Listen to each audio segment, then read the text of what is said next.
Hello guys, for today's video mag-free dive tayo. Bago tayo sumabak, i-ready muna natin ang ating mga gamit. Si Alvin nga pala ang ating dive buddy. Hugasan natin ang ating goggles, tapos suotin natin ang ating medyas.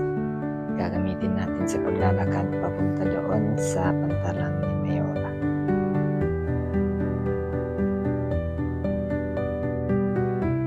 Ayan, nakarating na nga tayo sa ating starting point. Galing dito sa taas, natatanaw natin ang malinaw na karagatan.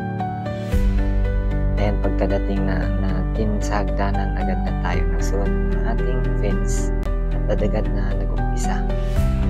Ito, pag-dive pa lang natin, ay makikita mo marami ng isda dito sa ilalim ng pantalan.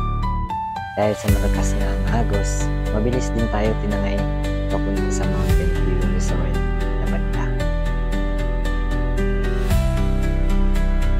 Pero ayos lang, marami naman tayong nakitang mga isda at nakakatuwang pagmasdan ang mga bakuran na napakalusog at malinis na walang basurang nakikita na nakasabit. Dito ngay pinicturan ko si Nemo, nakikita nyo, at itong mga surgeonfish na nakapaling. Ganda rin pagmasdan galing sa taas ang mga bakura.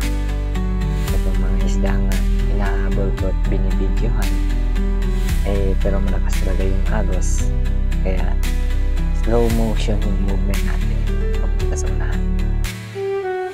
Ito nga, may mga sari-saring isda, pero nakakatuwa talaga yung mga bakura dito. Ayun, yung mga ating dive. So pagkatapos na ng ating dive, tayo ay aahon na and magpa-picture pang ating dive buddy. At dito na nga tayo sa ating endpoint sa Mountain View Beach Resort. Salamat sa panonood. Till next dive.